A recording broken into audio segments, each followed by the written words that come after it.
Are you cleaning up mosquito breeding sites and stocking up on repellent? If you haven't begun, get cracking now as we work towards limiting the spread of the Zika virus. Welcome to this Tuesday edition of Jamaica Magazine. I'm Adrian Atkinson. In the half hour, you'll get some vital information from the Ministry of Health on controlling mosquito breeding sites. Plus, it comes from mosquito and that you have to take precautions. everyday Jamaicans share with us their knowledge of the Zika virus. Stay with us as we get started right now.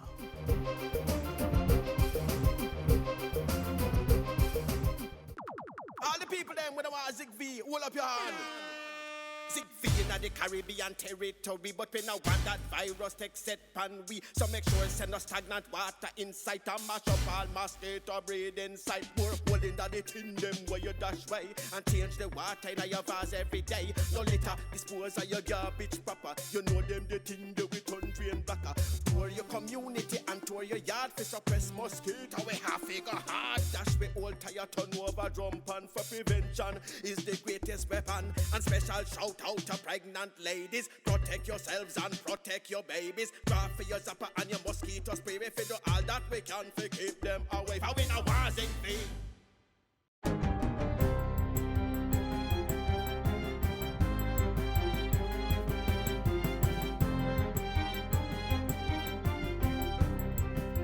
Good day, I'm Lorraine Mendez and this is your JIS News for Tuesday, February 2. Government will be intensifying the national cleanup campaign this week as part of Jamaica's Zika virus preparation and response plan. Part of the project is being undertaken by the Ministry of Transport, Works and Housing through the Jamaica Emergency Employment Program JEEP, as well as the Ministry of Local Government and Community Development. Work State Minister Richard Azan says each member of parliament and councillor will get money to assist in the cleanup exercise. The government won't have enough fund for everybody, but the little that will be given to each constituency, we're going to ask you to make sure we work together to make sure that we clean up Jamaica. Meanwhile, Prime Minister Portia Simpson Miller is scheduled to address the nation this evening on Jamaica's Zika virus-related activities. The Prime Minister's national broadcast is expected to be carried on this station. Please check your local listings. Jamaica confirmed its first case of the Zika virus last week. The individual has since recovered. Persons are reminded to destroy mosquito breeding sites and prevent mosquito bites. The entrance to the Percy Junior Hospital in Manchester has been refurbished at a cost of $9.2 million. The two-month project, which was undertaken under the Jamaica Emergency Employment Program JEEP, employed 48 persons. It involved the widening and paving of the driveway and parking areas, relocation of the guardhouse, putting in security barriers and replacement of an old chain-link fence. Work State Minister Richard Azan says the improvements provided a more pleasant environment for patients and staff. The entrance of the hospital was so narrow that you have to wait on one motor vehicle before the other one can enter. When you enter Percy Junior Hospital now, it's like you're entering the Highway 2000. Titchfield High in Portland has received 6 new classrooms valued at $19.3 million. Education Minister Reverend Ronald Thwaites handed over the new classrooms on Thursday. He said government was committed to increasing educational opportunities in the parish at the high school level. And therefore, I wish to announce that it is a policy of government, and we are working towards that, to make sure that there is another strong high school in Portland, near to Port Antonio, at the earliest possible opportunity that can help take off some of those who are on shift at Port Antonio High and those who would want to come or perhaps who are having to travel too long distances to get what you have. More than 70 farmers from Westmoreland have received vouchers for planting material, farming tools and fertilizer valued at $1.5 million. The support is part of the recently launched Agricultural Productivity Incentive Program. State Minister for Agriculture Luther Buchanan says the program is aimed at increasing production in tomato, sweet pepper and other vegetables with special focus on Irish potato within the parish. Last year, we did 45 acres of Irish potato. And this year, my intention is to ramp it to 55 acres of Irish potato. Mr. Buchanan says assistance will also be provided for livestock farmers, particularly those who rear goats, sheep, and pigs. And finally, Cabinet is expected to consider legislation to make restorative justice a part of the formal court system. Justice Minister Senator Mark Golding is hoping that restorative justice will be recognized in appropriate cases so that the wrongdoer does not develop a criminal record and the backlog of cases before the courts will be reduced. And it also means that the communities and the people involved will benefit from a sustainable form of justice that will really heal the wrong, focus on the victim's needs, and allow them to move on with their lives in a sustainable way. The minister was speaking at a Restorative Justice Week church service Sunday. He said there were about 15 ministers of religion who were certified restorative justice practitioners, and he urged more church leaders to become involved in the program. And we would encourage more and more to get involved, and more Christians, leaders in the church and so on to get involved so they can bring the benefits of this program to our communities. Restorative Justice Week is being observed from January 30 to February 5 under the theme Restorative Justice and Our Social Responsibility. And that's it for JIS News Today. I'm Lorraine Mendez. Thanks for watching.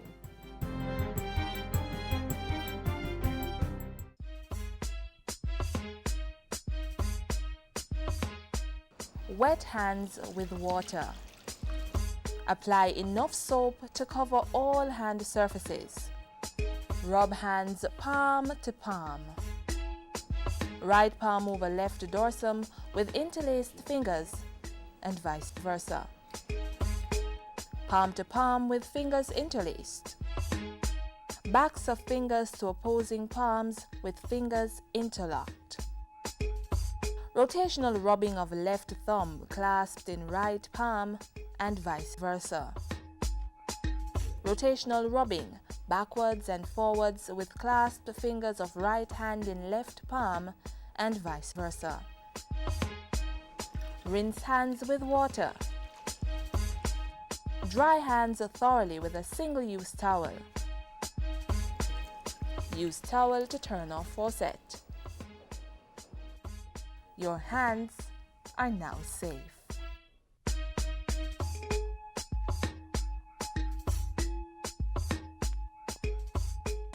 Nobody want to plant the corn.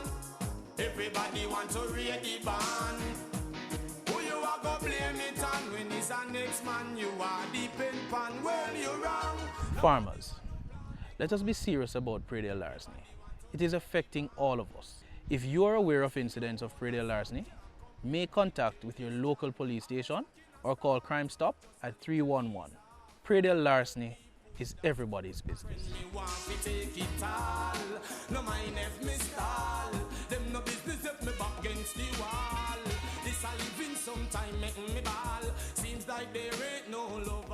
It's all over the news, locally, regionally, and internationally. Zika is cause for concern, but the authorities all agree that the worst response would be to panic. The important thing is to be careful and proactive to protect yourself, loved ones, and neighbors. But preparation only comes if you are informed. So we hit the streets to find out just how much Jamaicans know about the virus.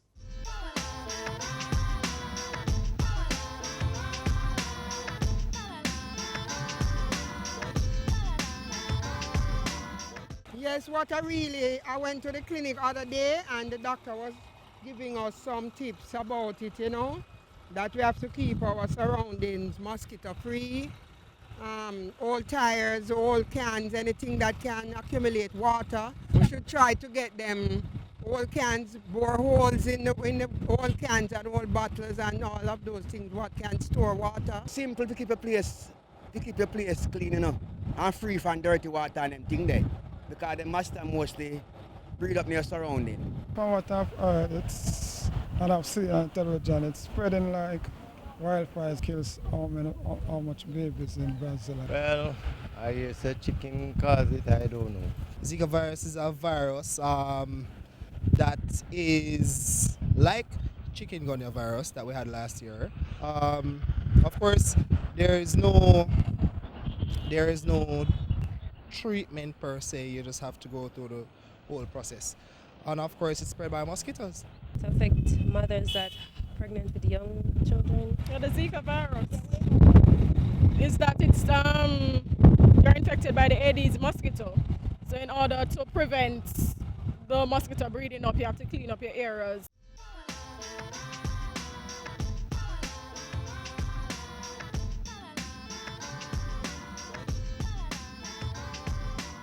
That's right.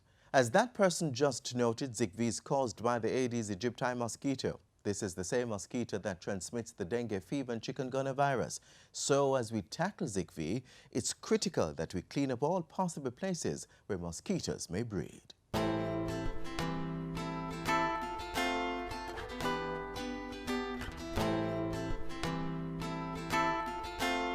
The Zika virus is transmitted by the Aedes aegypti mosquito. The Aedes aegypti is a vector. This means it's able to carry and transmit a virus to human beings. The Aedes aegypti is a vector for chikungunya, dengue fever, and now the Zika virus. After being bitten by an infected mosquito, it takes about 3 to 12 days to come down with symptoms. The common symptoms include a fever of sudden onset, a rash, red eyes or without pus, that's a non-purulent conjunctivitis. You may have joint pains, muscle pains that are similar to other viral infections. What's kind of different about Zika, Zika has this red eye, the swelling of the legs. You may have some paralysis. One that is mentioned often is facial nerve palsy or facial nerve weakness. There may be complications, rarely, of Zika virus infection, which may require hospitalization. This is rare, however. There has been no reported deaths related to Zika virus to date. It's usually a very mild viral infection, so persons can actually stay at home with it using paracetamol. If you are having something that is different or severe, the suggestion is for you to seek medical attention.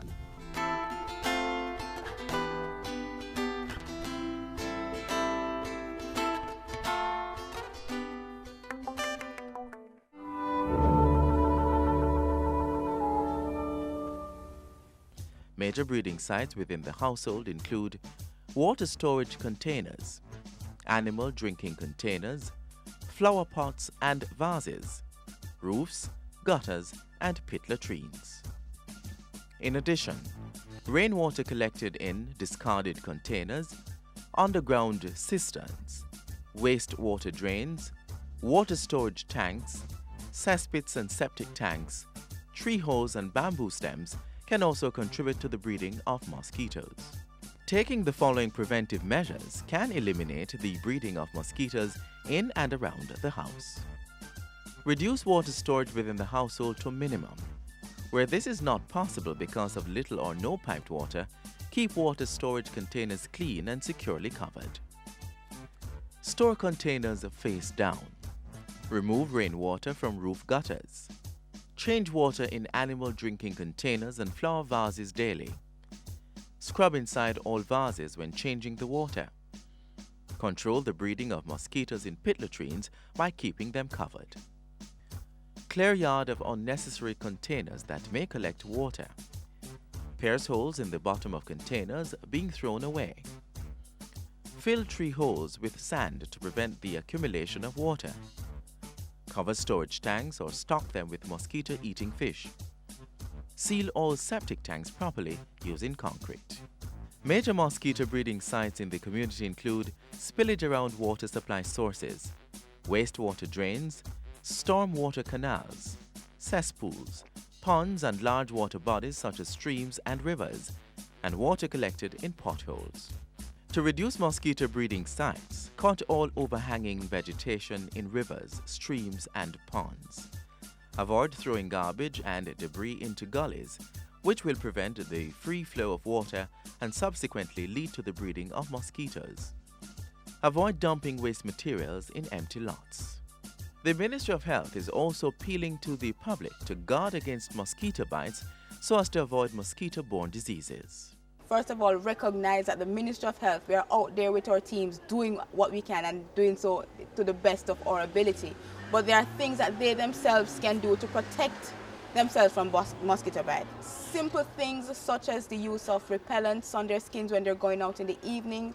If you're going out in the evenings, we ask that you cover yourselves with long sleeve, wear trousers if possible. We ask that you use, for those who are not asthmatic or not affected, we ask that you use mosquito coils, the insect sprays. And you can also use mosquito screens at your window just to protect yourselves from mosquitoes coming in. And simple things such as closing your windows and doors by 5:36 to prevent the adult mosquito from coming in. Remember, where there is full cooperation between members of a community, the Ministry of Health and other agencies, there will be a significant reduction in the breeding of mosquitoes. This will minimize the risk of an outbreak of mosquito-transmitted diseases. For further information on mosquito control, contact the Public Health Department of any government hospital or clinic near to you. Prevention is always better than cure, so let's reduce mosquito breeding sites in our homes and communities.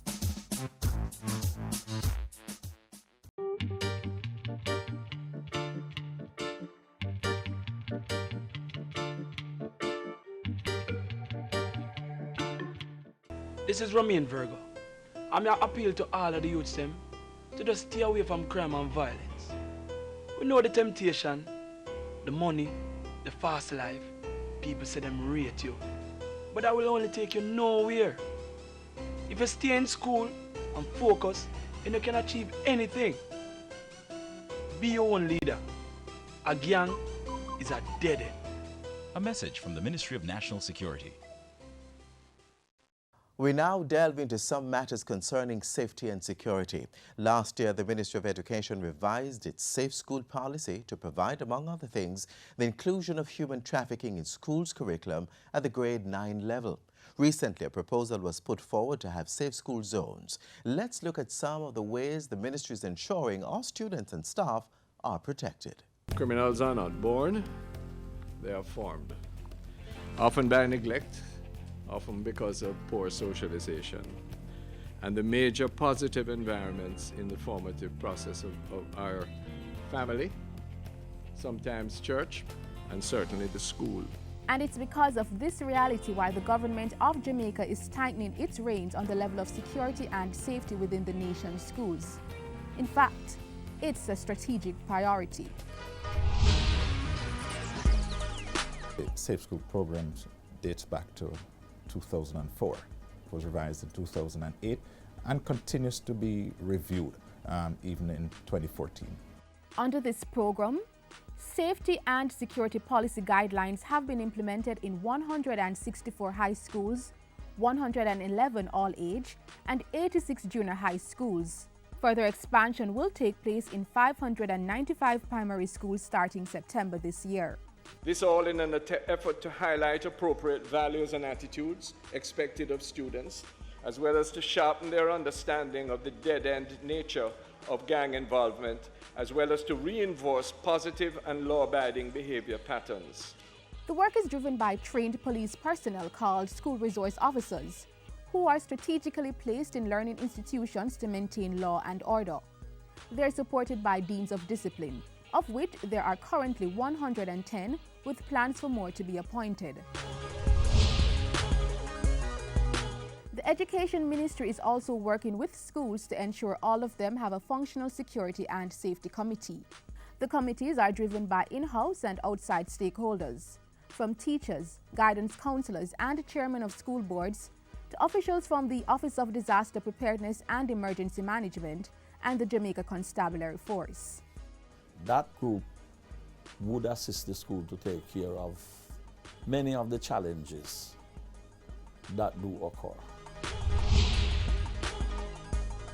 The manual guides the principal of how to proceed with a lot of issues. For instance, the principal has to ensure that the school campus or the school premises is safe, and they are mandated by the policy to effect searches in the schools to search for weapons, contrabands. It is the right of any school official to appropriately search a student in order that we can forestall once and for all the carriage of dangerous weapons or any other kind of contraband in the school. School is no place for ganja, for tobacco, for liquor, for knife, let alone for gun. In terms of the number of fights, the number of weapons being found in the schools, they're on the decline. And this is as a result of the strategies that have been employed by the Ministry of Education through the Deans of Discipline, along with the other stakeholders who work in the school environment.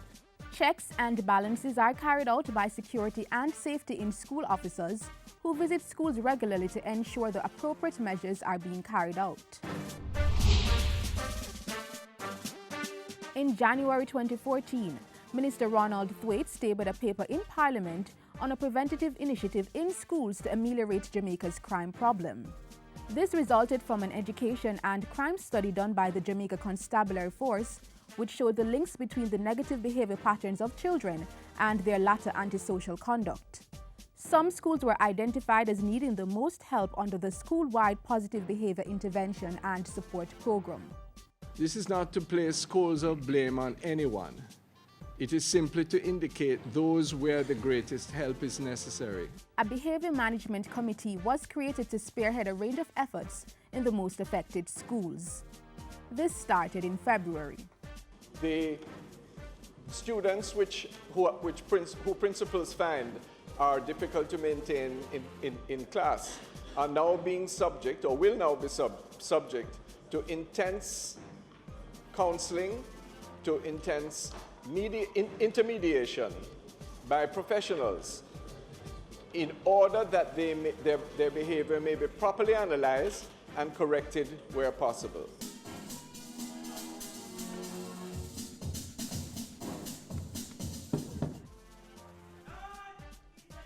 The Education Ministry is also leading the charge to expand and revamp uniformed groups in schools right across the island to help reduce the level of violence among students and build morale.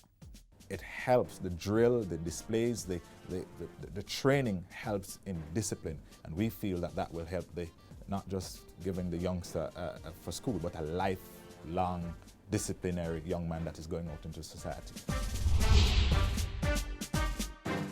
Through the National Parenting and Support Commission, parents and community members are also being targeted to assist in ensuring safety within and around the nation's schools.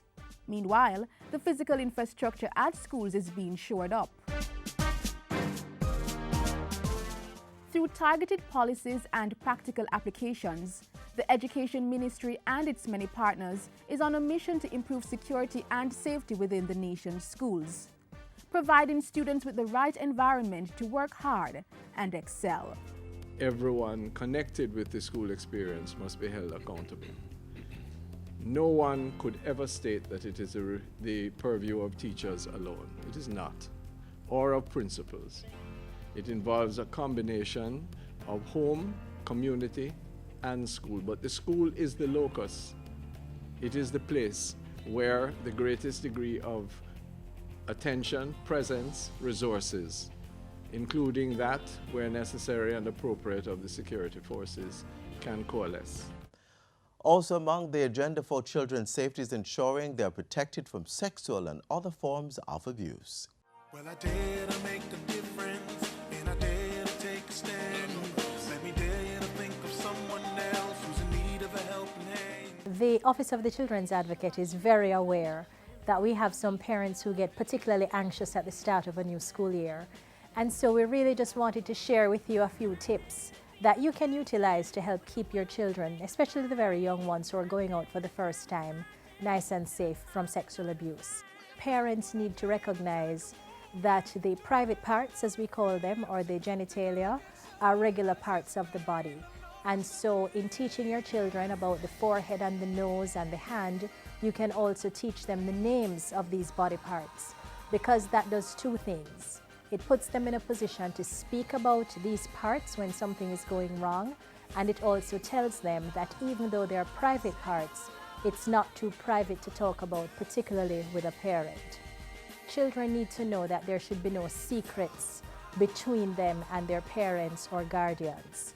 Oftentimes, when persons want to abuse children, they tend to encourage them to keep a little secret. You know, this is between me and you. But from very early, parents need to establish with their children that the lines of communication are open. Mommy and daddy, or auntie and uncle, or whoever is the responsible adult in that child's life, can actually have a discussion, age appropriate of course, about anything at all that may be troubling the child. The third tip is that parents need to cultivate throughout the child's lifespan that environment whereby the child feels comfortable to speak. Conversation should not be off limit, topics should not be taboo, and you really need to get to a stage whereby you have teachable moments, we call them. So we see a lot of things reported in the newspapers, sometimes on the nightly news, and we can use some of these instances of horrible things that are happening to other children to start little discussions with our own children to give them tips as to how they can avoid or prevent, perhaps completely, any such reality happening to them. For these tips, and of course any other information that deals with children, that is anyone under 18 years, please feel free to contact the Office of the Children's Advocate. We're at 72 Harbour Street, downtown Kingston, and our numbers are 948-1134, or website www.oca.gov.jm. Well, I dare to make a difference, and I dare to take a stand. Let me dare you to think of someone else who's in need of a helping hand. Parents nowadays don't know if they school them pitney. Then school them pitney and tell them how they ugly, that fit top. Tell them how they look like they ugly pooper, that fit top. Tell them how they head dry like a coconut brush, that fit top. Tell them how they not come out to nothing good, that fit top. Yes, children are precious gifts from God and are our heritage. Parents, guardians, stop abusing them. Speak life and healing into every child's life, and let us play a positive role in shaping and molding the next generation.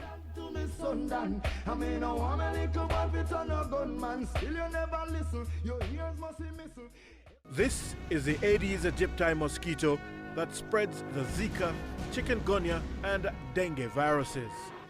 Protect yourself from the bite of this mosquito.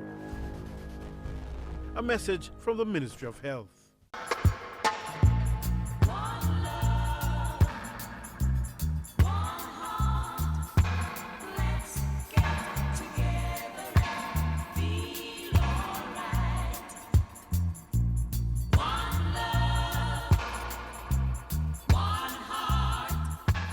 We've come to the end of what we hope has been an informative program. Keep being informed through our website, jis.gov.jm, and by downloading our JIS News app from the Google Play Store. If social media is more your thing, you can also keep connected with us on Facebook and Twitter. I'm Adrian Atkinson, and on behalf of the hard-working production team here at the JIS, thank you for watching.